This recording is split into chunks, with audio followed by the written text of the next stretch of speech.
पुणे अपघात प्रकरणातील 6ही आरोपींना शिवाजीनगर कोर्टात हजर करण्यात आलेला आहे। विशाल अग्रवालच्या घरातील सीसीटीव्हीमध्ये छेडछाड झाल्याचं सांगण्यात आलंय। ड्रायव्हर विशाल अग्रवालची समोरासमोर चौकशी करायची असल्याचं देखील सांगण्यात आलंय। तर विशाल अग्रवालला आता 14 दिवसांची न्यायालयीन कोठडी सुनावण्यात आलेली आहे। या कोठडीबाबत आपण पाहतो एक महत्त्वाची अपडेट आपल्यापर्यंत पोहोचतेय।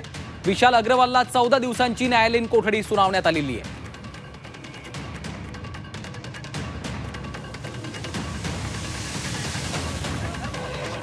विशाल अग्रवालला आता 14 दिवसांची न्यायालयीन कोठडी सुनावण्यात आलेली आहे। आपण पाहतोय या संदर्भातली ही महत्त्वाची अपडेट आपण पाहतोय। कोर्टाने आता विशाल अग्रवालला 14 दिवसांची न्यायालयीन कोठडी सुनावण्यात आलेली आहे। दोन्ही बाजूंकडून युक्तिवाद झाल्यानंतर कोर्टाने अखेर विशाल अग्रवालला 14 दिवसांची न्यायालयीन कोठडी सुनावलेली आहे। अरुण मेहत्रे आमचे प्रतिनिधी सध्या फोनलाईन वरून आपल्या सोबत आहेत। अरुण, आपण पाहतोय विशाल अग्रवालला 14 दिवसांची न्यायालयीन कोठडी सुनावली आहे, काय अपडेट्स आहेत? विशाल अग्रवाल आणि त्याच्यासोबतचे इतर आरोपी या सगळ्यांनाच न्यायालयीन कोठडी आहे। आज त्यांना कोर्टामध्ये हजर करण्यात आलेलं होतं आणि सगळ्या म्हणजे सुनावणीबाबत त्यांना पोलीस कोठडी मिळावी अशी सरकारी पक्षाकडून मागणी करण्यात आली होती। मात्र ती मागणी किंवा ती विनंती न्यायालयाने या ठिकाणी नाकारलेली आहे। तपासामध्ये ज्या प्रामुख्याने गोष्टी आवश्यक आहेत, उदाहरणार्थ विशाल अग्रवाल याच्या घरून काही गोष्टी मिळालेल्या आहेत, त्याच्यामध्ये त्याचा मोबाईल मिळालाय, त्याशिवाय त्याच्या घरचं सीसीटीव्ही फुटेज DVR देखील मिळालेला आहे आणि त्या DVR मध्ये छेडछाड झाल्याची माहिती या ठिकाणी देण्यात आली आणि त्यामुळे त्याबाबतचा तपास करायचा आहे।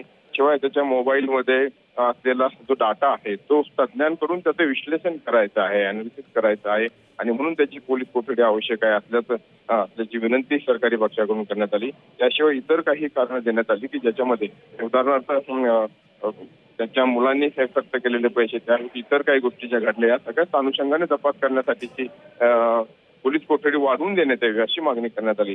मात्र बचाव पक्षाच्या वतीने म्हणजे आरोपींच्या वतीने या कुठल्याच कारणासाठी पोलीस कोठडीची आवश्यकता नाही, बऱ्यापैकी तपास पूर्ण झालेला आहे किंवा ज्यासाठी म्हणून पोलीस कोठडी मागितली, उदाहरणार्थ कुठल्या हॉटेलचे जर कागदपत्र तपासायचे असेल किंवा परवाना आवश्यक असेल तर ते सहजतेने उपलब्ध आहे, त्यासाठी कोठडीत यांना ठेवण्याची आवश्यकता नाही आरोपींना।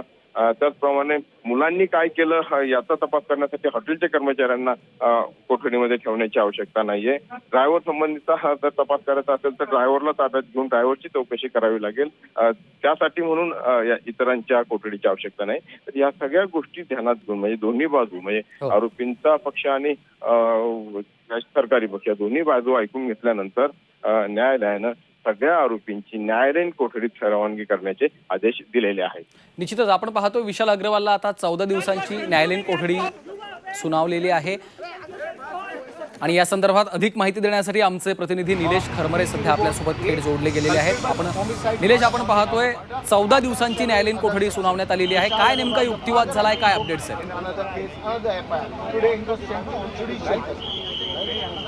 खरं तर सरकारी वकील आहेत, त्यांनी सुरुवातीपासूनच पोलीस कोठडीची मागणी केली होती। शेवटच्या टप्प्यामध्ये त्यांनी 7 दिवसांची पोलीस कोठडीची मागणी केली होती। तसे त्यांनी पुरावे दिले होते, अनेक दस्तावेज दिले होते की विशाल अग्रवाल आहे त्यांच्या पोलीस कोठडीमध्ये वाढ झाली पाहिजे, अनेक पुरावे गोळा करायचे आहेत। मात्र आज या सगळ्या युक्तिवाद झाल्यानंतर कोर्टाने आज त्यांना 14 दिवसांची न्यायालयीन कोठडी दिलेली आहे। खरं तर जे बचाव पक्षाचे वकील आहेत त्यांनी जे विशाल अग्रवाल आहेत त्यांचा जो अल्पवयीन मुलगा आहे त्याच्या तपासासाठी वडिलांची चौकशी का व्हावी, त्यांना कोठडीची वाढ का केली पाहिजे असा युक्तिवाद केला होता आणि त्या या संदर्भात शिवाजीनगर कोर्टाने आता जे विशाल अग्रवाल आहेत त्यांना आता 14 दिवसांची न्यायालयीन कोठडी या ठिकाणी दिलेली आहे।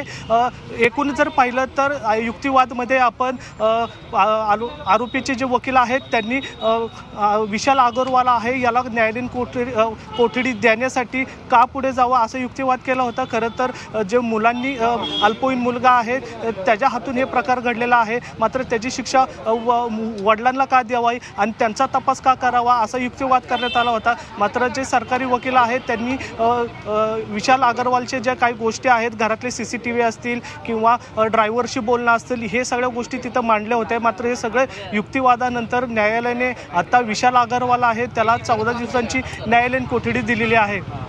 निश्चितच निलेश, आपण पाहतोय खरं तर जो युक्तिवाद बचाव पक्षाकडून करण्यात आला होता त्यामध्ये आणखी एक महत्त्वाचा मुद्दा, आरोपींवर लावण्यात आलेली जी कलमं आहेत ती जामीनपात्र आहेत असा महत्त्वाचा युक्तिवाद देखील आरोपींच्या वकिलांनी केला होता.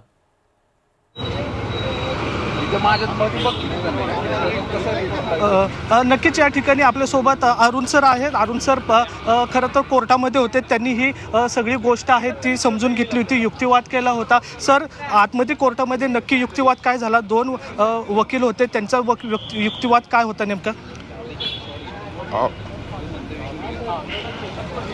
आपण एकूणच जर आज जो युक्तिवाद झाला तो जर लक्षात घेतला, सरकार पक्षाने आधी काय म्हटलं हे बघू शकतो. गुन्ह्यामध्ये 2 कलमे वाढवली आहेत. त्याचप्रमाणे विशाल गलगोर याच्या घरातील गेटवरील नोंदणी रजिस्टर आणि मोबाईल आदी गोष्टी हस्तगत करण्यात आलेल्या आहेत. मोबाईलमधील डाटा तज्ज्ञांकडून विश्लेषण करायचं आहे. घरातील CCTV फुटेजचा DVR मिळाला आहे, त्याच्यामध्ये छेडछाड झालेली आहे. नंतर ती गाडी जी आहे ती ब्रह्मा लेजेस कंपनीच्या मालकीची आहे आणि त्या कंपनीच्या संबंधीची कागदपत्र किंवा माहिती गोळा करायची आहे आणि या सगळ्या कारणासाठी आरोपींची पोलीस कोठडी आवश्यक आहे असं सरकारी पक्षाच्या वतीनं त्या ठिकाणी मांडण्यात आलं. मात्र त्याचवेळी बचाव पक्ष जो आहे म्हणजे आरोपींचे जे वकील आहेत तर त्यांनी कोर्टासमोर जे मांडलं त्याच्यामध्ये दोन्ही हॉटेलचे DVR हे आधीच जप्त केलेले आहेत, त्यामुळे DVRचा संबंध नाही.